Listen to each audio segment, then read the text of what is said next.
So I'd say to any entrepreneur to really look at your social media as an integral part of your business. Start off, I never really wanted to impress. It was just about me trying to be better, me against me.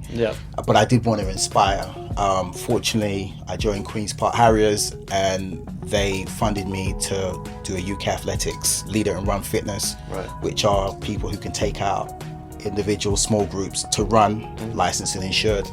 From my experience, the more you share, the more opportunities arise. The more productive you are in the right ways, the more success arrives. I wanted to talk about the 100k. Okay. Give you the opportunity to kind of talk about that and learn more. Obviously, congrats, because that is a massive, a massive achievement. But yeah, how was it? How was the experience? It was. Today's guest is Rey Smart, a wellness strategist, international endurance athlete, and founder of Rey Smart Get Fit. With over a decade of experience building community through running programs, fitness initiatives, and global wellness projects, Rey has worked with brands like ASICS and partnered with international tourist boards and race directors. He recently completed Project 246, an incredible 100km plus solo run around Barbados, blending endurance, culture, and storytelling, all while raising funds for Cancer Research UK. So Rey, welcome to Trampolines Podcast. Thank you so much for having me. Of course. Thanks for taking the time to be here today. I just, as I mentioned earlier, I came across your profile, saw all the things you were doing, the achievements, and I was like, it's a perfect guest to have on the show.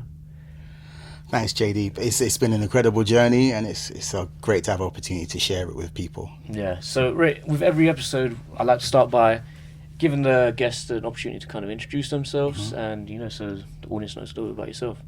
So yeah. Okay, I'm Rey. I live in Brent. I'm an endurance athlete, destination runner, and fitness coach.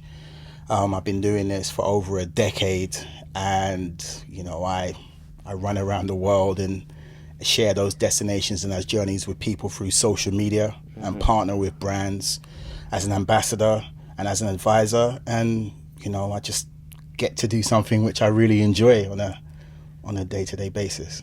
Yeah, so I saw on your Instagram you recently done 100k in Barbados. Yeah. But before we get into that, let's take it back. Yeah. How did you get into running? Because to the average person, 100k is okay. Yeah, that's not happening. But you've done that. Yeah, I mean, reel it back, JD. It was it's never really part of the plan. Running just happened. I was doing bodybuilding like most guys. 2013, I got into it. I was running to and from the office and running with a colleague, and he said, maybe try and run a race. And I said, why do that? People pay to run races, and long story short, entered my first race. And then that year I was driving to Sheffield in the morning to do a 10k, same for Birmingham to do a half marathon, Bath to do a half marathon, Norwich to do a half marathon. So I was going all up and down the UK to run, basically to enjoy this newfound passion. For a few years that kind of gained some momentum, and long before the influencer thing, I started working with brands and promoting their tech, etc., and so traveling around. Running to work. Yeah. Where did that come from? Because most people would be like, nah, it's too. First thing in the morning, I ain't running to work, or Yeah. It's just. How did you think oh, okay, let's run to work? Yeah. See, it started with we were moving office. I was based in Ealing, living in Brent near Wembley, and I decided to run home, to challenge myself to see if I could run from that office to home. So it's about 4 or 5 miles, whatever. That worked, and then the new office was going to be in Edgware Road. Okay. So I decided, they've got showers there. Yeah. The laptop, and I tried it. And the great thing is about running to work is I couldn't be late. So it meant that I had to pace myself. So I started chasing buses and racing buses, etc. But that was good motivation to run.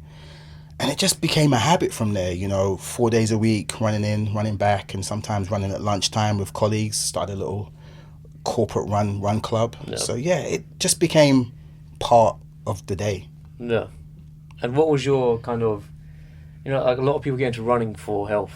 They might be out of shape, but like, I want to start going for some runs, lose some weight, wherever it might be, get in better shape. What was your kind of motivator? Was it just, did you just fall in love with it, or straight away? Or was it like you had to kind of convince yourself that this is something, if I keep doing it, I might start enjoying it? It was, I think the functional part of it was like a game. How quickly can I get to work? Yeah. When I'm tired, how quickly can I get home to start enjoying my evening? So I kind of gamified it. And then health came in a little bit, and trying to lose a little bit of weight. So there's a few factors, but it just became an easier way of kind of just traveling rather than, I was probably about 30 minutes to run, and the tube was about 20. So I was like, okay, so, this isn't too much longer, and it's a bit more fun. Yeah. So what would you say to, like I said, most people look at running as, I'm trying to lose weight, or I'm in bad shape, that's why I need to start running. What would you say to those people? Because it's like you have to kind of trick your mind, don't you, to like, get out of your own head, like, because it's so easy to, speaking from personal experience, it's like you go to sleep saying, tomorrow I'm going to wake up and I'm going to go for a run.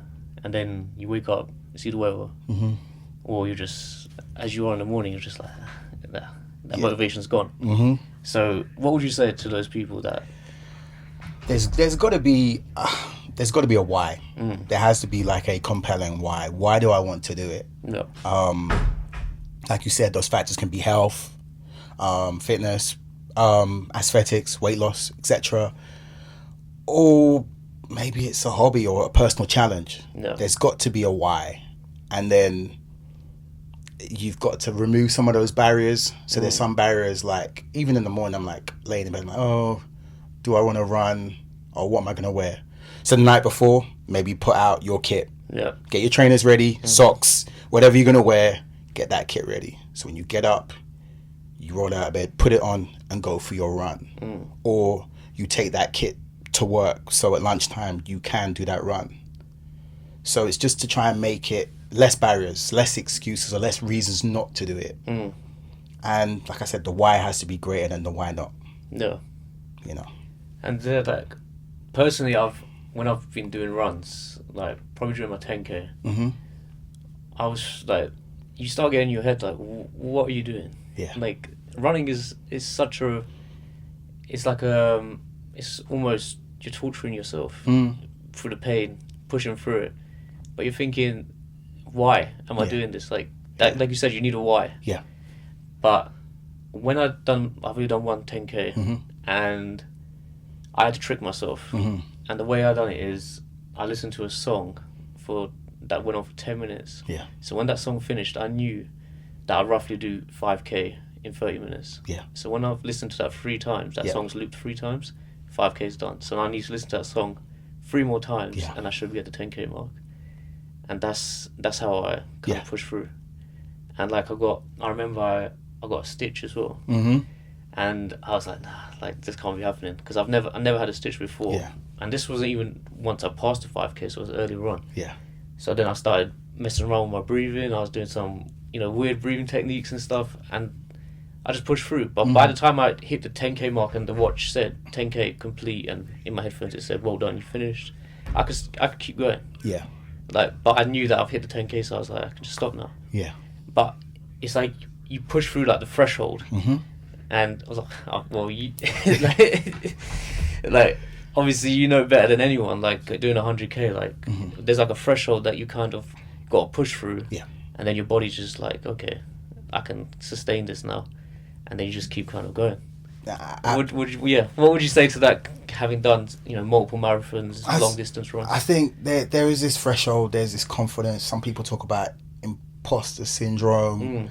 I think entrepreneurs taking it to a business field, we've got to pace ourselves. Yeah. It's about pacing yourself rather than just rushing. Okay, you have the ambition to get to that goal, but You know, before you get that investment, you got to do that business plan. You know, before you rush that product or that service to market, you've got to do your research. Yeah. So these are like, you know, you take a 10K, you may break it down into kilometers or miles, and it's breaking down these things into steps to get to your destination. And the great thing is, it's like the proof of concept is once you've done it, you can potentially replicate that success, or you learn. So you say, oh, my next one is going to look like this, or I got a stitch. Did I drink too much water? So it depends what, you know, the entrepreneur can think of it in terms of like a trial concept. Those phases of their business, where they can look at it like, hey, I spend so much time in my head trying to make something a reality and to make something productive and profitable. Let running or physical activity be my switch off. So this is about me either controlling everything as much as possible, because some business has variables which we don't control. This is why I'm in control. This is why I build my confidence.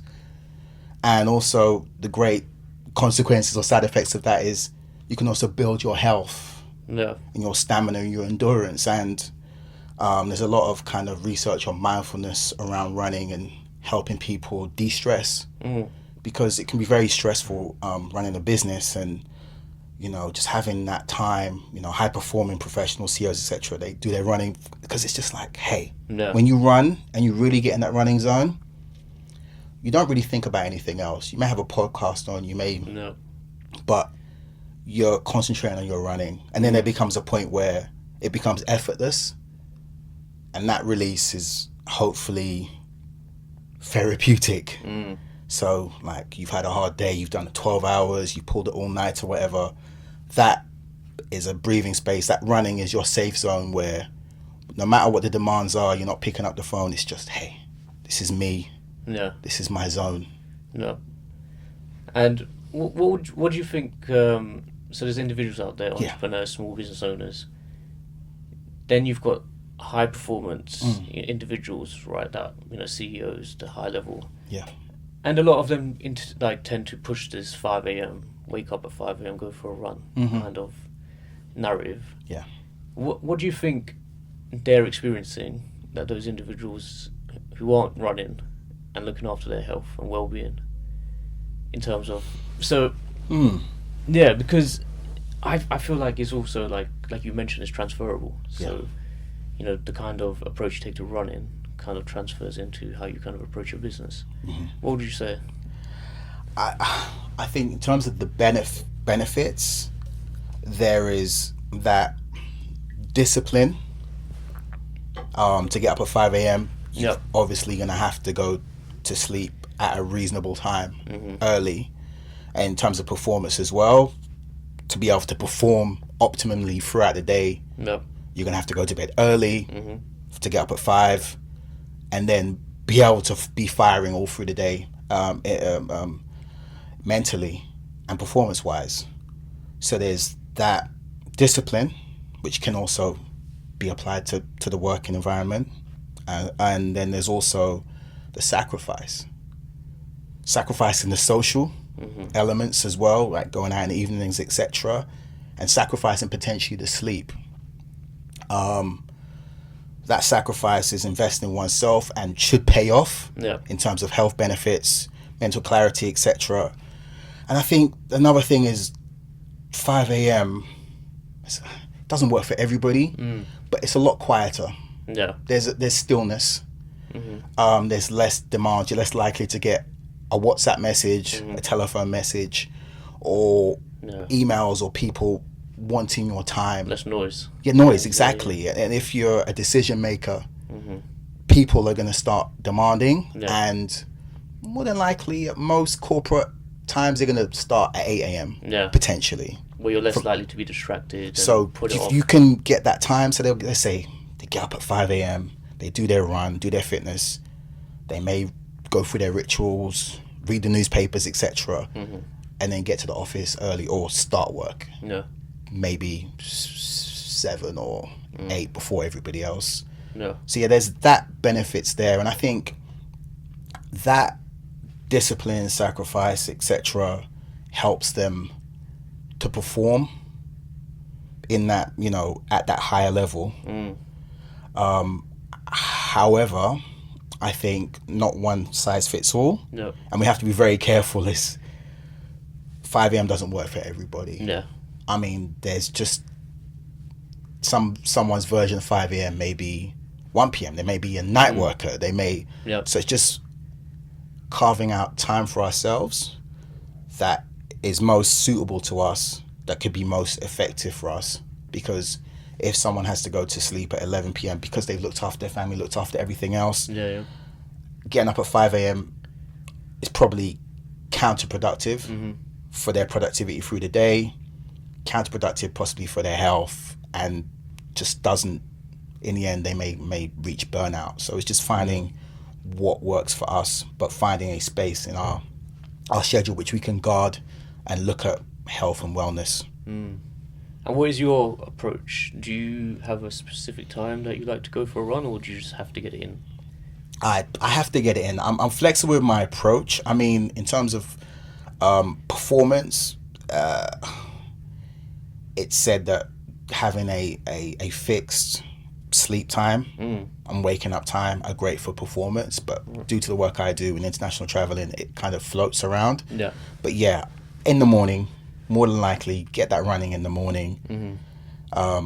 It just sets me up in terms of a clearer mind, and more than likely before anything else.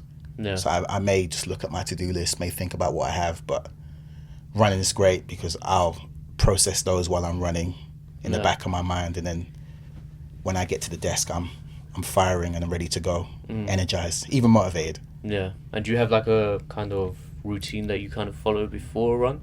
That if you haven't done that, you're like, I'm not going for a run today. No, I don't. Yeah. Just make sure the kit coordinates. Yeah. You know, It's like in business, like there's a lot of ideas, Yeah. but people kind of hesitate to start and get started because they're like, I need to get this aligned, I need this, I'm going to have to look for this, finances, wherever it's suppliers, partners. Yeah. And then they never start. Yeah. But they've got the idea. It's like running. For a new runner, it's so easy to search online. What do I need to start running? I need to get these shorts. I need to get these shoes that are like carbon plated. I need to get my gels.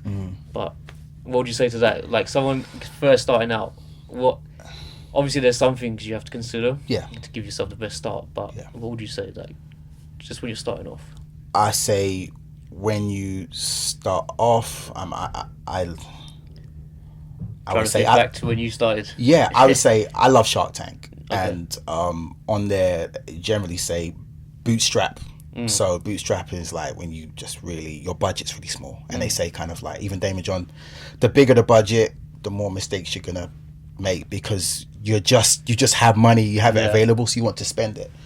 So I would say Decathlon or an outlet, get the cheapest gear and just get out, you know, and if you enjoy it, then you can upgrade, but just get out, you know, have the will and find that way, you know, just make it happen. And such as the industry, yes, they, you know, all business people, they will try and funnel you into the most expensive, the premium product offering or whatever. But no, you know, running is very, you know, it's easy. We can easily do it. Yeah. You don't need the best trainers. You don't need the best clothes. You don't need the watch, etc. and all these devices. You can just get out and run.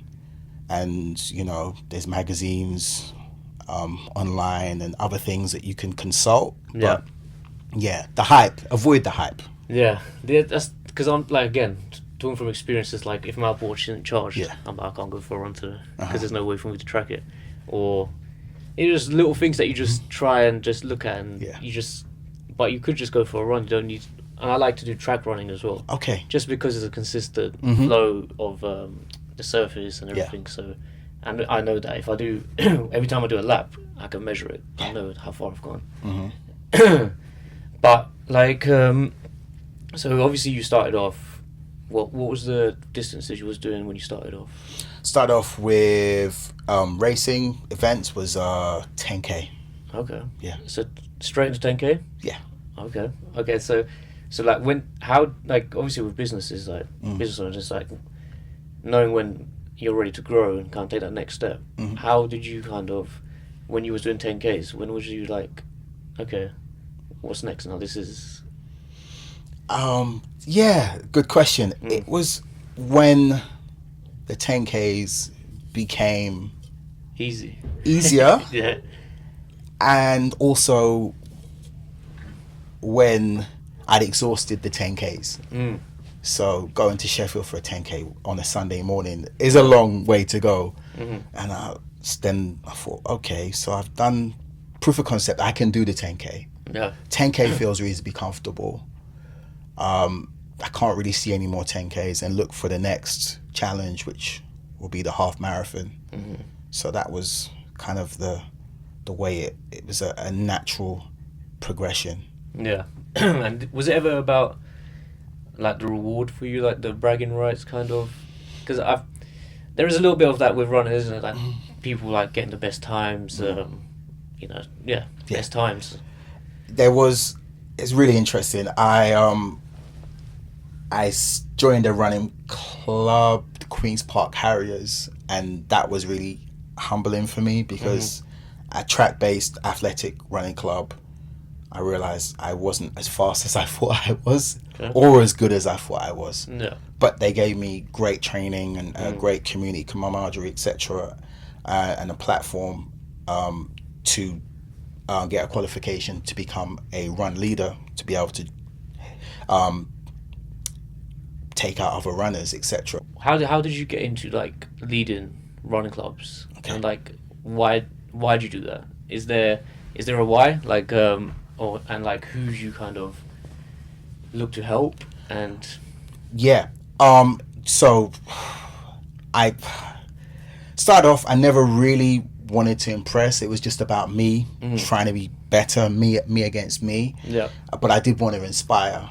Fortunately, I joined Queen's Park Harriers and they funded me to do a UK Athletics Leader in Run Fitness, Right. which are people who can take out individual small groups to run, licensed and insured. So I got that through them.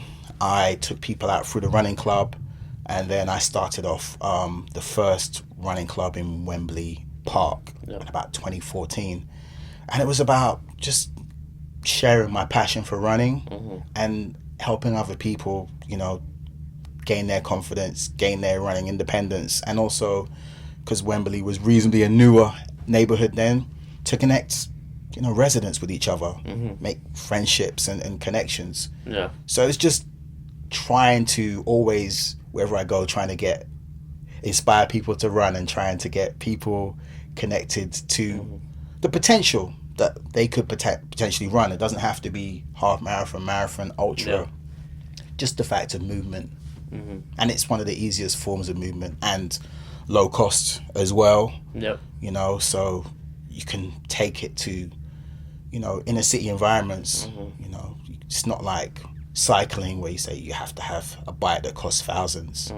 Running doesn't really cost that much to do. So it's using that as a vehicle for hopefully community impact. Yeah. And like I was saying earlier, like it's about just getting started, just not making excuses. Yeah. Right? Not waiting for everything to be perfectly aligned. Like with me again, if the track's closed at the leisure centre, I'm like, no, okay, I'll just do a different workout today. But you can literally just walk out your house, do a few laps around the block, and it's the same. There's like literally no excuse to kind of get started. But like you mentioned, the opportunity with Wembley Park. Yeah. How do these opportunities come around?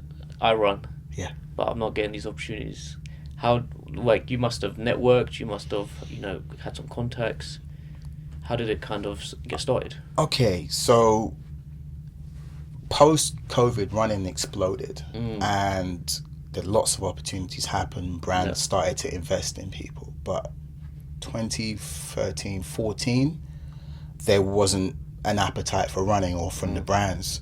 And I was just fortunate enough to I started all this up independently. Yeah. Of, you know, no brand funding, or, you know, I did work with a local running store, but they weren't paying me and the brand wasn't paying me. So I did everything voluntarily. And the Wembley Park, Quintain, they had a community building. Right. So they said, hey, we'd like to offer you the space to run classes. So I started to run fitness classes alongside my weekly running group. And from there, they were like, okay, this is good. Mm-hmm. And they started to feature me in billboards and campaigns promoting leaders within the Wembley Park area. Yeah. Because it's, you know, in construction Yeah. and neighborhood development, just like with Elephant Yeah. and Castle, there's a thing called placemaking. And so that, bringing people together, Mm-hmm. helping to improve the popularity of Wembley Park as a destination, for people to want to move there, businesses to want to move there. What I was doing was seen as part of that offering Yeah. for a new neighborhood.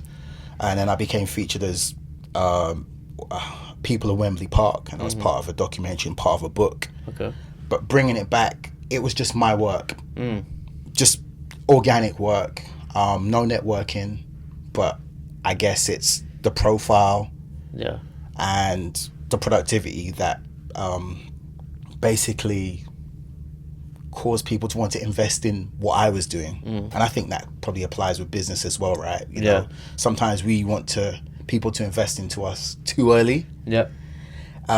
whereas we have to do it. And that's why I said, whatever kit you wear, just start. Yeah. Start that business. Obviously, do your due diligence. Don't take any big risks, but start. Get that track record. Yeah. I had that track record, and then obviously, you know, they wanted to invest, and now, you know, it's been named, I think, by the Times one of Europe's best neighborhoods. So it's, you know, you can make an impact, but I guess it's just doing what you do. Yeah. Yeah. So, Yeah. you know, like you was mentioning, you just started. Yeah. So I'm assuming it was a side hustle alongside your... Yeah, it was a side hustle. Yeah. And is it still a side hustle, or is it more full-time now? This is full time. It's full-time Yeah, now. yeah. Yeah, so back... Obviously, I know now you're quite big on sharing what you're up to. Mm-hmm. And, you know, letting everyone know, making some noise about the things you're up to. Yeah. And like you said, that's how the kind of opportunities come, because no one's going to know. You could be doing 100k, Yeah. no videos, no posts. Brands aren't going to know that you've just done that 100k. Yeah. So again, small businesses, Yeah. entrepreneurs, you know, sometimes they don't understand the importance of social media. Some are a bit secretive. I don't want to share my ideas. Yeah. I don't want to put my face on camera. Yeah. What would you say from your experience of sharing what you're up to? From my experience, the more you share, the more opportunities arise. The more productive you are in the right ways, the more success arrives. So I'd say it's key. I mean, I've worked with lots of smaller businesses. Obviously, I've worked with businesses in China, international corporations. But with the small businesses, I'm always very key on, you've got to do the social media, whether I meet them at pop-ups or expos. You know, I'll feature them myself and I'll take videos, but I'm like, key things are product and process, or process and product. As a smaller business, you need to showcase those things. How do you make this? Yeah. How do you make this? Who, what? Product, person, and process. So, who are you?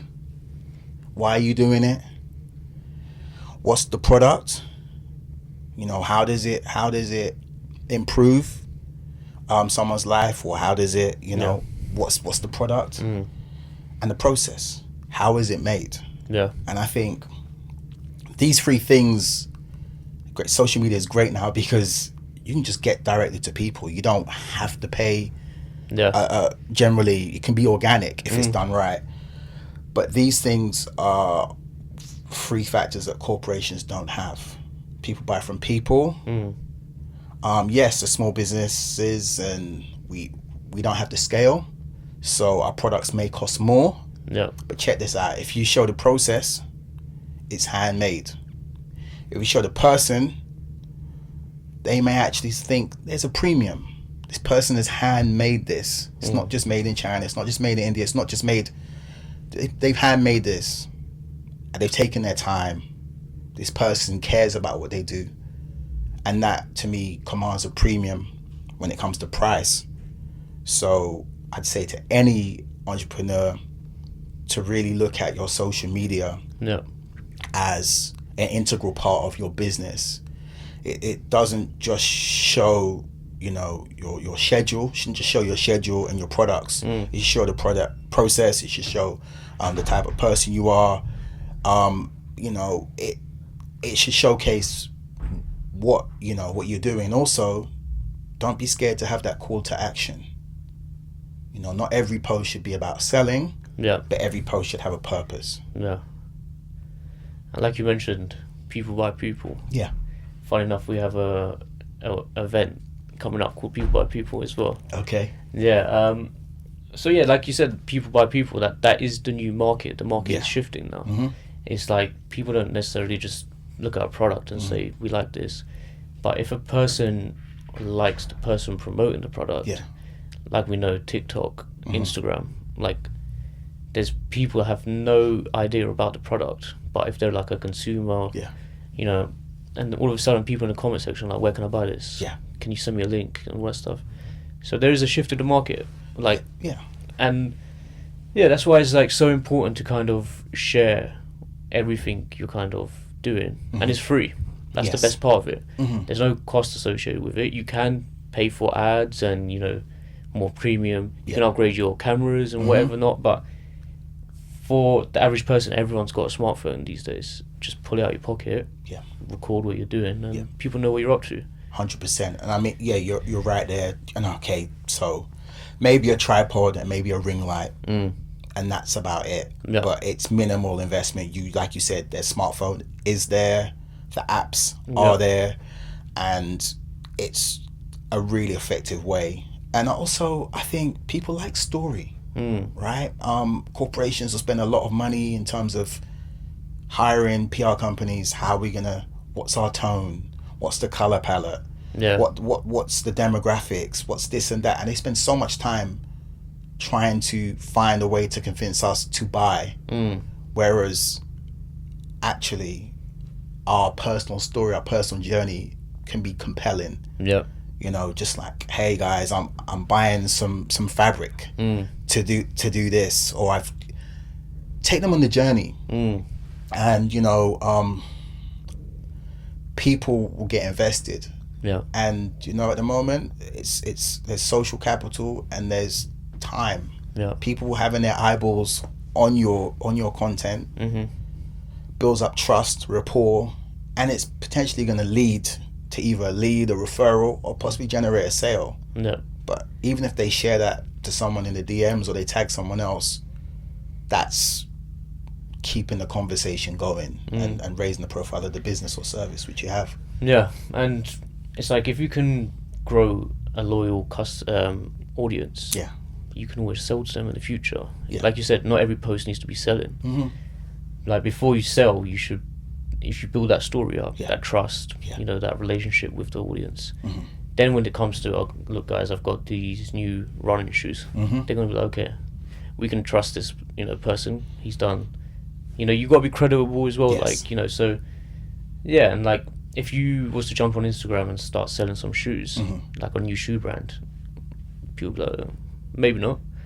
But if you sell shoes after doing all of those runs and sharing your journey, like people are like, okay, this makes sense to buy. So there's always that free promotion. Do you have YouTube? I do. Do you have a YouTube channel? I rarely use it. I should really improve on it. I have a YouTube channel, because the way I got into running, I used to watch, I don't know if you know the runner Nick Bear. I used to watch him. Okay. So I used to just find his videos. I don't know what it was about it, but you know, sharing the morning routine, going for the runs in the morning, the long distance runs, the marathons, and it's like, and he's grown a massive audience from that as well. So yeah, I think you should definitely invest more time into YouTube videos. I'll be honest with you. I concentrate on Instagram as my Yeah. premium, but I know YouTube is harder. It is, and I found more traction with the YouTube Shorts. But a friend recently requested I do more fitness videos on my YouTube. Best thing about it is if you make long form, Yeah. you can convert those into exactly. hundreds of shorts. So, yeah. Repurpose Instagram Reels, Yeah. TikToks. But there still is an audience for long form as well. Yeah. Just a little bit more work. I think we've been convinced that it should be short, and the long form is the way we consume now is just our brains just after 15 seconds. If we're not convinced, we're just scrolling. But 100%. I think YouTube for sure. I've got a YouTube channel myself. But for the running scene, I feel like people love those daily routines, like the morning routines, running 10Ks, and like you do it anyway. It's not something you're going out of your way to do. So you're going to be prepping for a run in the morning. You're going to be prepping your kit. So just have a camera just sitting there while you're doing it all. And then when you're doing your run, you obviously you use what is it? A 360. A 360. Just have that along with you. So, and it's free content. True. Yeah. So I'd watch that. Like all right. That's that. I'm one of those like the kind of target audience for that. But thank you. Yeah. So when brands kind of approach you, is there like a filter system that you go through? Are you kind of do you kind of just brand quick? Yeah, I'm happy to work with you, or do you kind of you selective with who you work with? Yeah, very very selective. I treat everything as a business, unless it's a charitable endeavor like Barbados was. But it's I'll look at undertaking due diligence. Seeing whether they align with me as a product, researching the company, and seeing whether the product is something I'd actually use. So I decline a high number of DMs because they just don't resonate or align with what I'm trying to do. Which is, I'm fortunate enough to be in that position where I can say no to. So it's not, I don't have a crowded page, or every post is not a kind of a promotion or even a partnership or even a product visibility post. And I know you work with ASICS. I used to work with ASICS. I used to be an ambassador for them. Right. So I think it was 2019 to December 2023. I was an ambassador for them. And the run club which I did was from their store in Wembley Park. Right. So how was that? It's great. It's great. They're an amazing brand. I had some incredible opportunities through them. They partner with Mind, the mental health charity. Which is great. And they're ASICS. It means sound mind in a sound body. So that's kind of a nice way of approaching running from a mental health position, as opposed to just a pure performance or fashion position. So I did modeling with them. I did some warm-ups for the ASICS or the London 10K. And I traveled quite a bit and did races with them. So it was, and also I was their leader of their run club and a fitness coach. So I did quite a bit with ASICS. They were a good brand to what was your with. kind of reaction when you kind of saw that opportunity kind of come across your desk? It's one I applied for. To become an ASICS front runner. So they do it annually. 1 year I applied for it and just didn't get it. I was already traveling Europe and running. I was even running in the States, so I'd already done quite a bit. And I said, you know what, forget it. It's fine. The rejection, it's fine. And I think following year I applied and I got in, which was great. But it was I thought this is a great opportunity to work with a great international brand with good values, and also a chance for me to amplify my values. I'm doing this for a reason, to create an impact. So I thought, I'll get a visibility lining with that brand, but also hopefully I get more eyeballs, and the run club will be more visible, and the classes will be, and that did work. So I was happy for that partnership. But partnerships are key. Yeah. And obviously we talked a lot about the highs. Yeah. But I'm sure along the way there's been some lows, Mm-hmm. some runs where, you know, you wasn't feeling 100%, but you still pushed through, or maybe you didn't even finish in some occasions, injuries. Mm-hmm. Same with businesses, like Yeah. business journey. It's Yeah. not going to be a straight upward trajectory. Absolutely. There's going to be ups and downs, Mhm. but it's a matter of pushing through. Yeah. So, has there been? Yeah. Immediately comes to mind is Berlin Marathon, which is one of the marathon majors. Mm-hmm. I ran that and my knee went, runner's knee, I think it was this side, just started to grind and it was getting very painful to a point I had to walk part of it. That was terrible. I finished it, but I done a lot of damage. Yeah. Later that year, partnering with a French running community brand, I had the Marseille Cassis, which is it's like 20 kilometers, I believe, but it goes up the mountain. Right. Very challenging, and I pulled out of that one. I was running, pulled out in the first, I think it was 5k, and at that point I knew if I continued, I'd be going over the marathon, but I'd be over the mountain, I'd be walking. So the last road left, I just decided to walk and catch an Uber back to my hotel. I mean, it was disappointing, Yeah. but you know, it would have been unpleasant. It would have made the injury worse, and I don't think at that point it would have been productive. So it wasn't about swallowing pride. It's like, I just can't do this one.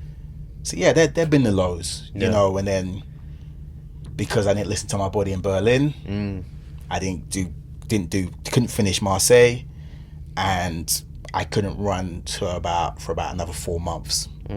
So I think even with business decisions and even running, sometimes you have to really think, look, I spent money on this idea, I spent energy on this idea, it's not necessarily working the way I'd hoped. It's time to pivot or adapt my approach just to prevent further injury or further loss, you know. And what was the kind of mindset? What was going through your head when in Berlin, like, your knee went? Was you frustrated with yourself? Did you beat yourself up, or did you just say, "Well, it's fine. Let's look forward"? I was frustrated. Yeah. I was disappointed as well, because, you know, it's a major marathon. It's reasonably big deal. And I can assume that you was practicing and Yeah, prepping I for was it. training. Yeah. I was training. It's a flat one as well, a flatter course, so it should be a faster Yeah. one, and just like critical. A lot of kind of negative talk, but I have mantras, which is positive talk, which hopefully balances out the negative talk. Yeah. But the worst thing, JD, was that I booked a really early flight, Right. so I'd anticipated I'd get round a lot quicker than I did. Yeah. So it was just a lot of, just trying to walk fast, limping, etc. So it was just a real kind of tough space where, you know, I couldn't do anything. I couldn't run. So you just have to kind of sometimes resign yourself to it. And I was like, you know what? I am where I am. This is what it is. I've trained. I'm disappointed. Yeah. It's just got to deal with it and make my way around and finish it, you know, the best way I can. Yeah.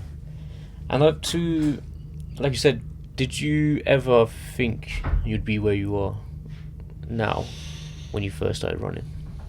Was there like, this is the reason I'm running, or is it I'm just running because I love it? And it's a good question. because some people are passionate about things, you know, like they say, like, if you're passionate about something, you can start a business about it because it's so natural. Not always the case. You got to have some strategic behind it. Yeah. But yeah, so say if you're naturally passionate about something, like I was, and my YouTube channel kind of just grew because I was just passionate about it. I didn't think, you know, anything of just sharing it, and it kind of grows. Was that the case with your running? No, it was organic, I guess, if you call it now. I knew that I wanted to run, and I knew I wanted to do the activity, but I didn't foresee any of this happening. I mean, back in 2014-15, there were no running influencers. There were no destination runners, which I was pretty sure there wasn't. So there was nothing I could see. Hey, I can jump on that. I can do that, or that's being done. So it just all happened organically. Yeah. But I knew that I wanted to share my passion of running. I knew that I wanted to share my passion of running, and I knew I wanted to promote that to people. So that was kind of the mission statement. Yeah. And it has evolved over time. You know. And was there any negative talk from other people? Like, why'd you go for runs? Like, what were you trying to achieve? Like, yeah. I mean, it's doubts and questions, not always negative, but like a lot of people I try, peer group, friends trying to suggest, hey, let's go for a run. No. Yeah. You know, some of the focus was on muscular aesthetic appearance as opposed to running. Yeah. So running wasn't popular or fashionable. Yeah. So yeah, there was that kind of noise, and also I remember my lover, she's like, "Why are you running?" Because at this point I was traveling a lot. I was in France, I was in Germany. She's just like, why are you doing this? You know, you could be more productive with your time. And she was right, you know. But fast forward, you know, I get messages from her when I'm in the newspaper or on TV, and she's so proud of me. Yeah. And the other day I cheekily said, look, this is why I was doing it, Mum. Remember when? Yeah. So yeah, you know, those things will happen, and I guess that happens in business as well. And I feel that people that know us want the best for us generally. So they'll just ask us questions just to see if whether we're delusional or whether we're on the right track or whatever.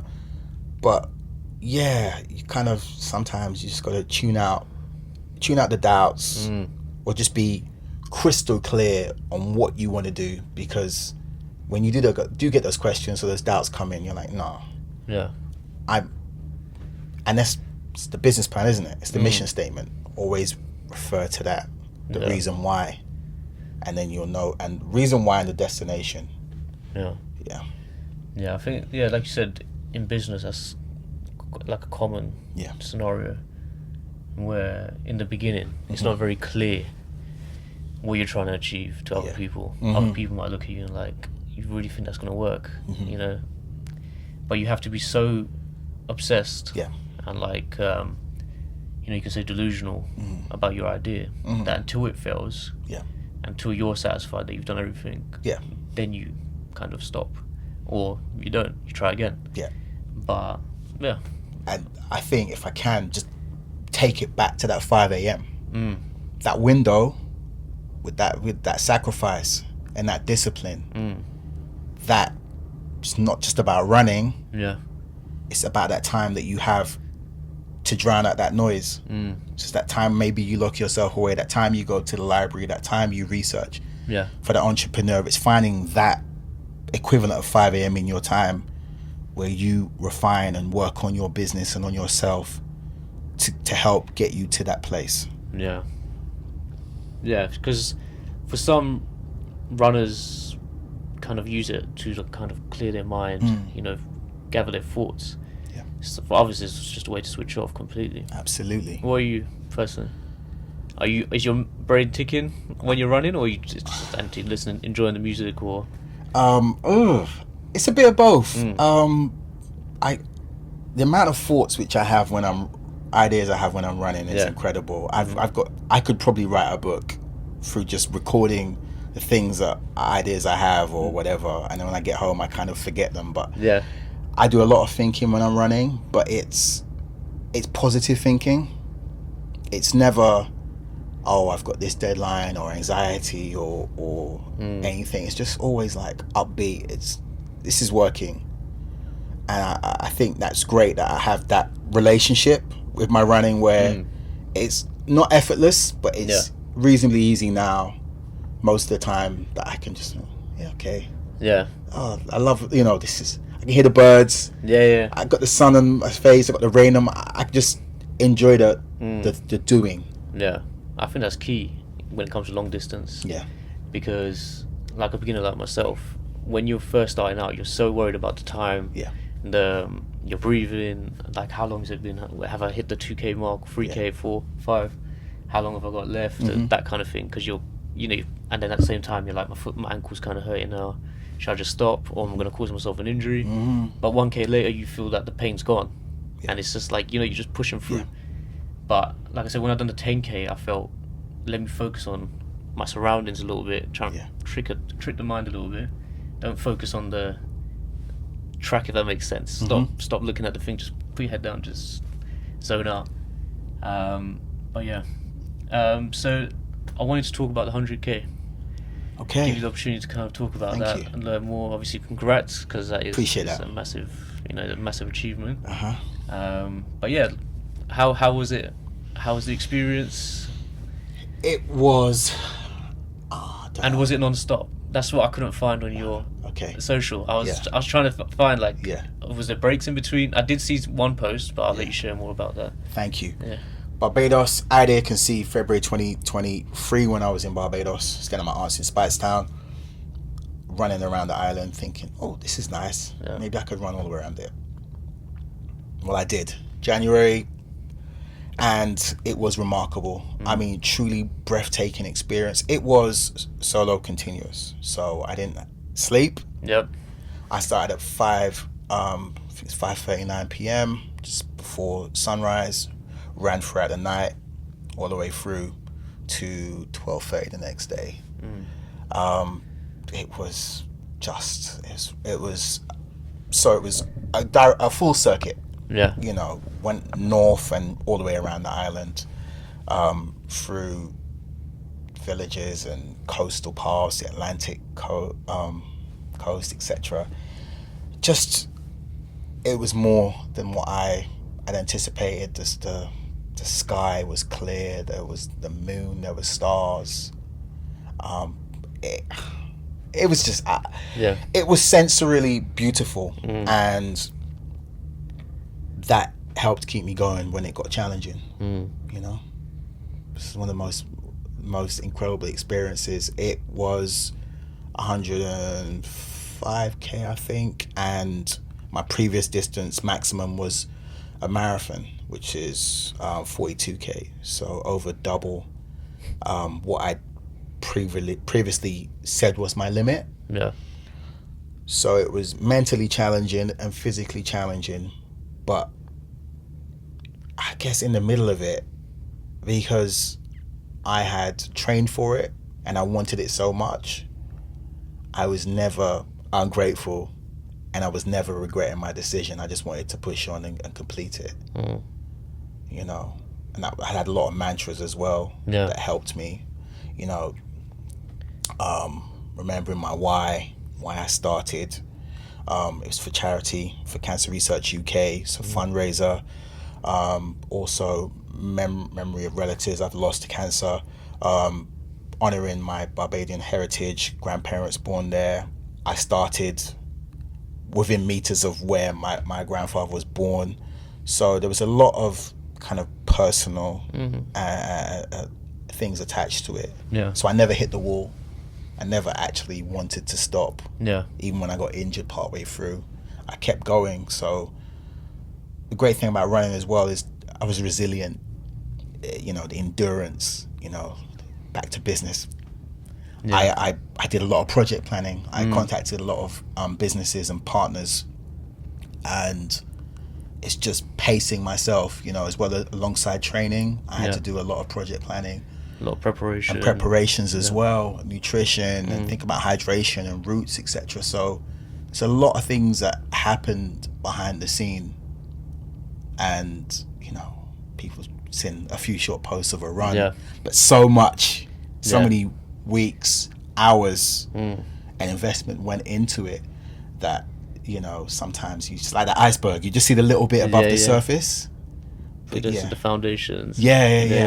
But it was thanks for asking. It was just a remarkable experience, and it showed me that I set a limit, of a marathon, and that was not my limit.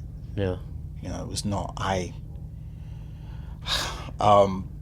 It reminded me not to let my perceived limits define me and what I can do. So, you know, as business owners, entrepreneurs, or people with ideas, sometimes we doubt, we have imposter syndromes, Yeah. we have fears. You know, the kind of thing is like fear. If I put this idea out and I fail, it's a public failure. Yeah. You know, doubt, am I capable? Can I really do this? And, you know, the imposter, well, I don't know. Yes, you probably do know. You've worked in corporate for years, so these are transferable skills. But I think sometimes this noise prevents us from reaching our greatness, or even just getting off the ground. So that's what I'd encourage anybody to do. Just drown out the noise and focus on those key things, and just, you know, for every doubt we have, it's probably dozens of reasons why that doubt doesn't even matter. Yeah. Because we've achieved so much in our lives that just something else, Yeah. maybe the unknown, but hey, we'll get it done. And it's as soon as you kind of say no or give up, that's when it stops. Otherwise, you know. And I think in terms of the 100K, it's I said to myself, it's okay to pause, but not to stop. Yeah. You know, pausing for reflection. And like you said about the injuries and checking in, yeah, I did get injured. Yes, as a qualified PT and coach, I would say, look, if you're injured, mate, you need to stop. Yeah. I didn't follow my own advice, which I paid for, but, you know, checking in. It's like I was checking in with myself, I was checking in, and with a business, you check in, you check your accounts, you check your cash flow, you check your suppliers. You're constantly checking in on your performance, and sometimes it flows. And that state of running flow is a beautiful thing to experience in a business where it flows. Yeah. You know, you've done all that hard work and things just flow. You know, you attract those opportunities. Your procurement works, your partnership works, the cash flow is working. You know, your social media is working, but it just takes that patience, and running builds up that patience. And you have to want it. You need to want it, otherwise it's not. And you need to attract it, put it out there. Yeah. Because, you know, when you've done your 10Ks, right, then you kind of put out there, I want to achieve more, so let me do a marathon.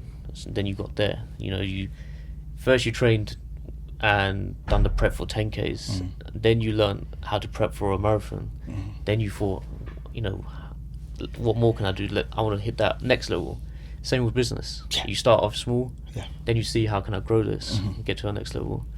How do I get further? What more can we achieve? Then you put that plan in and prep in. Exactly like you're done with the 100K. And you know what? The two big transitions, the marathon in 2017, London Marathon, and the 100K Barbados 2026, were both unintended. The first one was for a mental health youth charity in Brent, 2017. They invited me to run for them to raise funds, and I did. But prior to that, I said I'd never do it. Yeah. I always said I'd never do an ultra marathon. You know, cancer research. So a charitable, it's, with anything, it's the why. I always say, not to repeat myself, but the focus is what will help you go to that next level. And there's you know, not every business will become global. Yeah. Not everyone will become a millionaire through lack of trying. But sometimes when things are performing really well, that investor may just come knocking.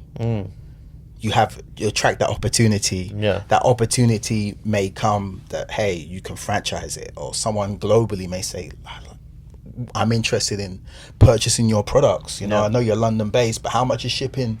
You have an option on your website, how much is shipping to the US or South America? And then it's like, oh, that wasn't in your business plan. It's probably in your mission statement, but at that time in your living room, bedroom, office, daydreaming, doing your corporate job. Yeah. You weren't thinking that big. So the landscape does change. I just think it's important that we can adapt mentally and think, you know what, okay, can this work, and evaluate it and assess it and say, look, maybe this is the next stage. And that's kind of what happened with my growth and my journey. Each time something's come in, it's, oh, okay. Yeah. I'm being open to be like, I don't really want to do it, but should I do it? And that's up to you as well. Yeah. You can always say no. Of course. Right? If you're content at the level you're at, yes, that's it. You could have stopped at 10Ks. Yeah. Right? Still massive achievement, you know? Yeah. But you thought, I want to take it to the next level. Yeah. And that's down to the individual. Like, they know, you know your limits, but you know, if you want to push the limits, you can always go for it. And when you do, you realize that there's another level to this. Yeah. And 100%, you know, look at Usain Bolt. 100 meters. His career was focused on mastering and perfecting his approach to that distance. The performance over that distance, being consistent. So we could be consistent with a market stall. That's okay. Yeah. You know, there doesn't always have to be, oh, a market stall, now I'm going to go bricks and mortar, because bricks and mortar may not work for the product. Yeah. You know, it really depends. And it's kind of just being able to think, hey, what works best for my business? What works best for me? And it's repeating it again and again. Oh, yeah, absolutely. As you get better. Like, he didn't do, what was his time? 9? Is it? 979 or something, I think, Yeah, so that wasn't, you know, you had to work to that. So how many times you done 100 meters practicing? Yeah. Trying to beat that time, trying to beat it. It's like you said, with like a business, pop-up markets. If you keep doing that pop-up market, eventually it's going to get better and better. You're going to learn new things to the point where you kind of perfect it. And then, and even JD, even taking it to the process of producing the product or the service. You know, some people say, oh yeah, well, you've got to value engineer, you've got to make it as cheap as possible. Yes, potentially within reason, because quality is a big factor too. But it's the efficiency and the effectiveness. The effectiveness of your product and the efficiency of how you make the product. So if you've got a limited amount of time, how effective are you going to be with that time? How efficient is your approach going to be? And, you know, still maintain that quality. And taking it back to running, I wanted to get back to the hotel so I could have a shower before I got back on Eurostar running to Paris. So I ran as fast as I could. Not because I wanted to be competitive, but because I want that shower. So I want to be fresh so I can get back, you know, enjoy my day and get back on the Eurostar.